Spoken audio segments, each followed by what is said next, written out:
What's up guys? Welcome back to my channel. This is John Rebustes and ngayon i-share ko sa inyo yung experience ko sa Hong Kong Disneyland. It is my first time na makapuntang Disneyland and ngayon i-share ko sa inyo yung experience ko at kung ano yung mga tips ko sa pagpunta ng Disneyland. Kung ikaw gusto mong mag-Disneyland and ma-experience, sana makatulong tong video na to. Bali na book ko pala yung Disneyland ticket ko guys sa Klook. Pero hindi siya sponsored. Baka naman, Klook. Joke lang. Na-mention ko nga sa last vlog ko nung sa Macau na last June pa ako nag-travel. So, ang tagal na ng video na to. Pero I hope na makatulong pa rin sa mga gustong mag-Hong Kong this August and the following months. Actually, hindi ako nakaabot sa anniversary nila kasi mas nauna yung trip ko. So, yun na nga. Yung first experience ko ng Disneyland sa Hong Kong is umulan buong araw. It's on a weekday, so medyo hindi gaano karami yung tao and dami kong na-experience na ride or rides. Dami kong na-experience na rides kasi weekday siya and maulan pa, so basa yung sapatos ko. Lakas ng ulan nung pagdating ko sa Disneyland. Pero masaya pa rin yung experience kasi syempre first time ko din and naging pangarap ko din noon na makapunta ng Disneyland nung bata pa ako. So, in-enjoy ko talaga yung experience. Yung kinuha ko pala na ticket sa Klook ay one-day ticket plus may meal voucher. Dito ko na lang siguro ilalagay or sa link, yung link ng Klook ticket. Sobrang nakatipid talaga ako kasi weekday yung binook ko na date kesa sa weekend. Kasi kung weekend, minsan doble or basta madami yung tao talaga. Limited lang yung mga rides or attractions na matatry mo kasi sobrang haba ng pila minsan. Pero meron ding mga ticket na premier access for 3 attractions, meron ding 8 attractions, meron ding ticket na makakapasok ka 1 hour ahead. So, pwede ka pang makapicture or dumiretso dun sa mga malapit na attractions na gusto mo nang pumila or pumasok. In my case, dumiretso agad ako sa sobrang pinipilahan ng mga tao, yung sa Frozen. So, kung gusto mo makapasok 1 hour ahead, piliin mo yung Fast Pass. Meron ding may mga ticket na may meal voucher. Included na siya sa one-day ticket or kung may premier access ka plus meal voucher, pwede din. Kasi mas makakatipid ka kung may meal voucher ng kasama kesa sa pumili ka ng meal voucher na separate. Nagsistay pala ako sa Causeway Bay. So sumakay lang akong MTR papuntang connecting station ng Sunny Bay. Yes, may sarili silang station.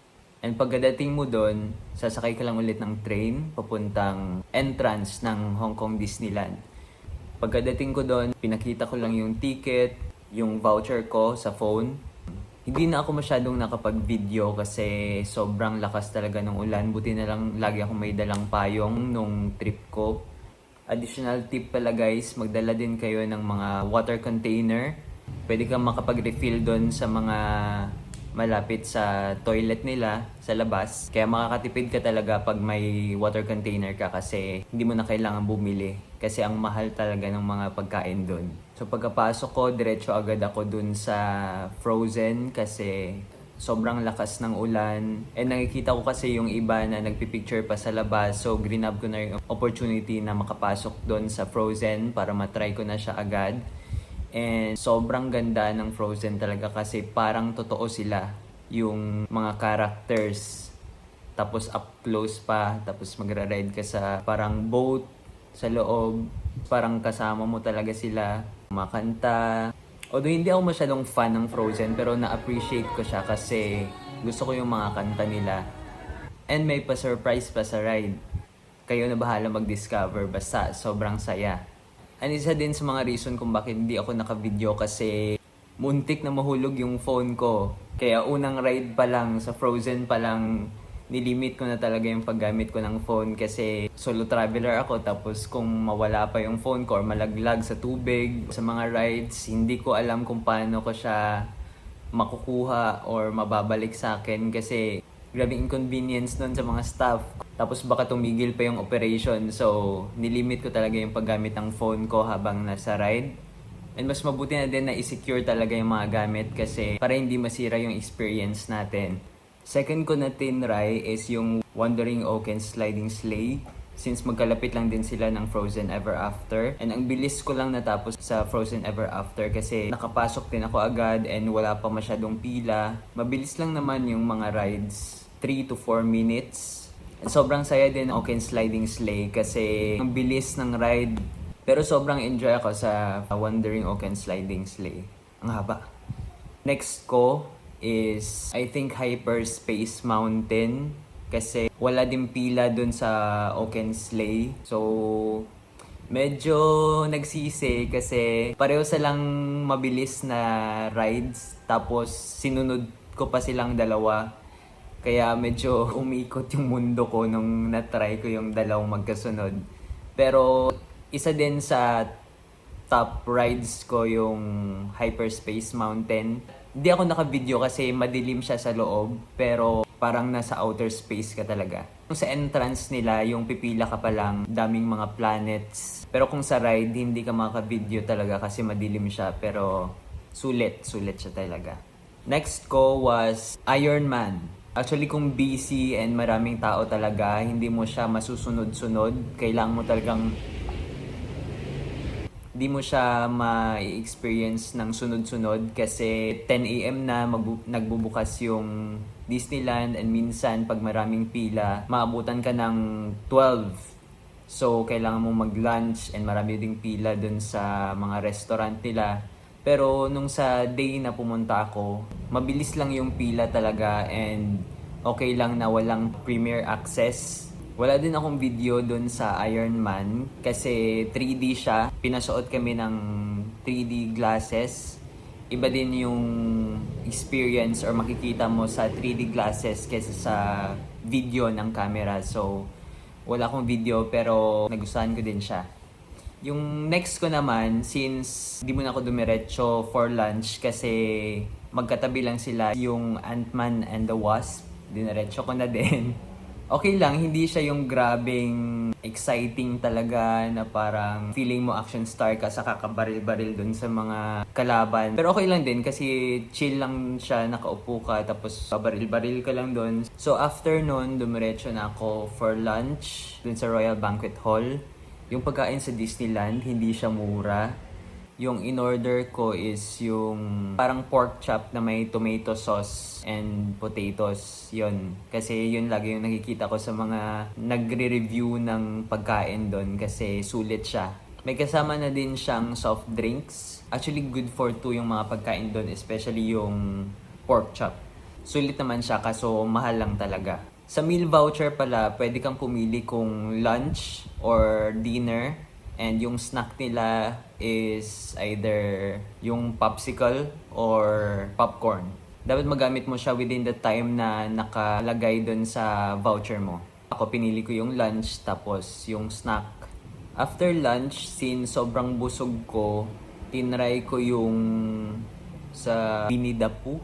So dun sa Winnie the Pooh, pinili ko siya after lunch kasi chill lang yung ride. Papanoorin mo lang din yung mga character dyan sa gilid, kumakanta, tapos may mga parang story, short story. After, I think it's a small world.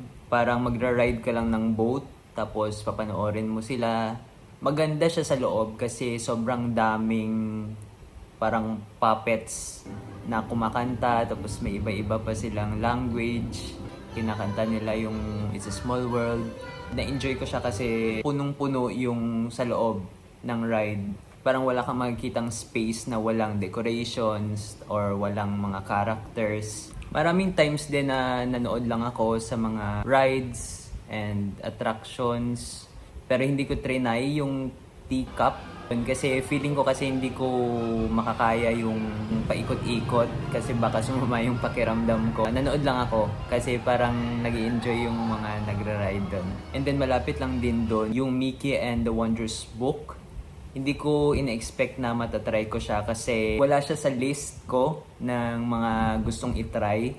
Pero since malapit lang siya dun sa may mga teacup, nag-try akong pumila and yung ending, sobrang nagustuhan ko yung show. Papasok kayo sa isang theater, then may mga magpa-perform. So magpa-perform dun si Elsa ng Frozen, Rapunzel ng Tangled, si Mickey Mouse, si Goofy.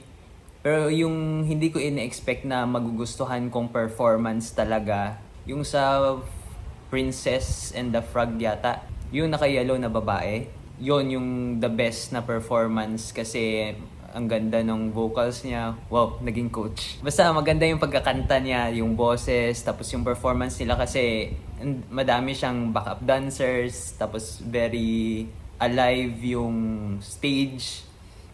So, di ko talaga in-expect na magugustuhan ko yung part na yon. Hindi nga lang ako nakapag-video kasi bawal daw. Although yung iba nagbi-video, pero mamaya yung sa Lion King, hindi ko talaga pinalagpas na hindi mag-video kasi ultimate favorite ko talaga yung Lion King, and since may nakikita kong nagbi-video na din ako. Yun nga, kayo na bahalang mag-discover, pero I highly recommend yung Mickey and the Wondrous Book pag nag-Disneyland kayo. After nun, may list kasi talaga ako ng mga gusto kong itry na rides and attractions, and yung schedule ko, since yung iba katulad ng Moana, The Lion King, yung Mickey and the Wondrous Book, may mga schedule sila na dun lang sila ipapalabas or magpa-perform.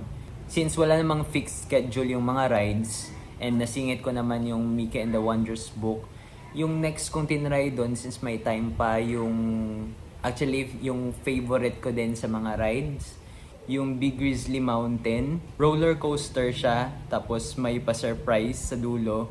Yun yung pinaka-grabing ride na experience ko. Kasi sobrang bilis. Basta may surprise sa dulo, i-try nyo talaga. I highly recommend it. So after ko mag Big Grizzly Mountain, tinry ko din yung Mystic Manor. Okay lang din siya, chill lang. May mga konting surprises, pero hindi siya yung okay lang din siya. And then next ko was Moana. So schedule ko talaga na hapon na. Yun nga lang, parang short lang yung performance nila since nag-announce sila na hindi nila mapaperform yung full performance. Kasi I don't know, baka dahil sa weather. Kasi nung time na yon, nung hapon, umuulan pa rin. Pero may mga times na humuhupa din yung ulan, pero buong araw bumabalik talaga yung ambon. Nag-announce sila na shorter version na lang. So na-enjoy ko pa rin siya kahit hindi full yung parang storyline dun sa performance. Ang saya kasi nila tignan kasi all smiles, and then parang may mga Pinoy pa dun sa performer. Sobrang lapit mo pa sa mga performers. I highly recommend din yung Moana. Another tip pala guys, pag pupunta kayong Disneyland, mag-download kayo ng Disneyland app para makita nyo yung mga announcements, kung ano yung mga schedule ng mga attractions. Minsan kasi merong mga under maintenance. Nung time na nag-visit ako, yung sa Tarzan, yun, closed siya. So, aware ako kung ano yung mga closed. Malalaman nyo din kung anong hour mag-uumpisa yung Momentus. Kasi minsan 8 or 8:30, depende. May mga araw din na pwedeng walang Momentus, depende sa weather or other factors. So, much better talaga na i-download nyo yung Disneyland app. Makikita nyo din sa Disneyland app yung map ng Disneyland, kung saan yung location ng mga attractions, ng rides, para mas madali kayong makapunta sa mga gusto nyong mapuntahan. After nung Moana, since yung last na lang na hinihintay kong performance is yung The Lion King, and since marami pa namang oras, ginamit ko na yung voucher ko para sa snack. Doon lang muna ako umupo sa may front ng castle. In-enjoy ko din yung part na yun kasi parang people watch lang, kain, tapos nagpi-feed ng mga ibon. Gusto ko yung mga ganong moments din. And then, nakita ko pala si Stitch. Bigla na lang siyang lumabas. Masaya ng moment na yun kasi nanonood din ako dati ng Lilo and Stitch. Nakikita ko rin yung ibang mga tao doon, nagpapapicture sa kanya. After nun, pumila na ako sa The Lion King. And pinahuli ko talaga yung The Lion King kasi fan ako ng The Lion King talaga. Since bata ako, yun talaga yung paulit-ulit talaga naming pinapanood yung The Lion King every time na lumalabas yun sa TV or minsan pag nagre-renta ng CD before. Sobrang favorite ko talaga yung The Lion King. Number 1 ko siya sa lahat ng cartoons na napanood ko talaga kasi ang ganda ng story, animation, lahat. Yung mga kanta. So pinahuli ko talaga siya and minake sure ko talaga sa Disneyland app if open yung The Lion King kasi yun talaga yung isa sa gusto kong matry sa Disneyland. So yung showing na yung The Lion King, hindi ko alam pero parang sobrang saya ko nung araw na yun na parang naging emotional din kasi iba talaga yung feeling pag may nagpa-perform ng mga gusto mong show or nakikita mo yung mga performance, yung naririnig mo yung kanta, parang nababalik lahat yung memories nung childhood mo. And alam ko yung iba, yung momentous talaga yung pinaka hinihintay nila sa Disneyland kasi parang na-heal daw yung inner child nila and I agree naman pero yung sobrang saya ko talaga na moment is yung napanood ko yung The Lion King kasi kung fan ka din ng The Lion King, I'm sure mag-agree ka din. Sulit talaga guys. Kung pupunta kayo ng Disneyland, huwag nyong ipapalagpas yung The Lion King and make sure nyo na matry nyo talaga and mapanood kasi kahit dun pa lang sa The Lion King, parang para sa akin sulit na talaga yung ticket. Although sobrang saya ng mga rides talaga kasi kakaiba din. Pero yung The Lion King pa lang, sobrang sulit na talaga yung bayad mo, yung gastos mo sa Disneyland, yung production, yung performance, yung mga costumes nila. Makikita mo talaga sa mga performer yung dedication nila, yung saya nila habang nagpa-perform. Tapos sobrang daming surprises talaga sa performance nila. Parang around 25 minutes yung whole show. Nagkikisabay lang talaga ako sa kanta nila. Tapos dun sa part na nag-reunite si Simba tsaka si Nala, yung kadabi ko na parang foreigner, nung time na yun parang napatingin siya sa akin habang sumusunod ako sa kanta. And siguro napansin niya na parang emotional ako nung time na yun pero wala na akong pagkaalam. In-enjoy ko na lang, sumusunod lang ako sa kanta. Bahala ka dyan ate, maging emotional ka din kung gusto mo pero basta sobrang saya, sulit guys. So yun, sobrang na-enjoy ko talaga yung buong Disneyland experience ko. And sinasabi ko talaga guys, itry nyo yung The Lion King. So if you enjoyed this video guys, kindly like, subscribe, comment, share, and see you on the next one. Bye! Thank you!